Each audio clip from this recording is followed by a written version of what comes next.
For today's video, mga inday, ang ating ulam ngayon ay pritong tokwa lang to.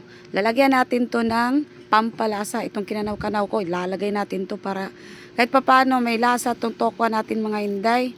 Masarap at masustansya ang tokwa, kaya ito na.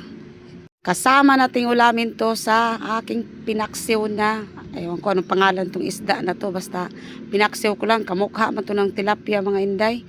Parisan din natin to ng ano dito, ano ba tawag nito, pipino. Pipino lang ihalo natin, ay ipares nito mga inday. Masolve lang tong isang meal natin na pwede na.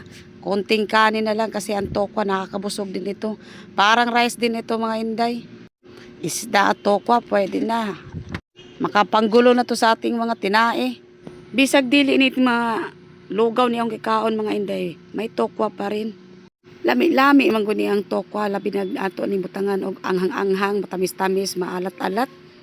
Pwede na kahit ipamaris nato sa atong mga kaunon diri mga inday. Oy. Kahit ganitong ulam natin, mabubusog pa rin tayo nito. Wag na natin hanapin ng wala dyan. Basta makabusog to sa atong mga tiyan, pwede na. Hala, harbat, lafang. Masarap din naman to gawing sisig tong tokwa na to. Pero kay matrabaho na, inuulam na lang namin, nilagyan na lang namin ng sauce. Oy.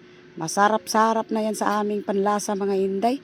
Pwede na kayo na mabusog na miana sa amo ang sudan nga pambilisan lang ba? Mabilisan at pangpinobre. Atong haluag pipino, pwede na ni.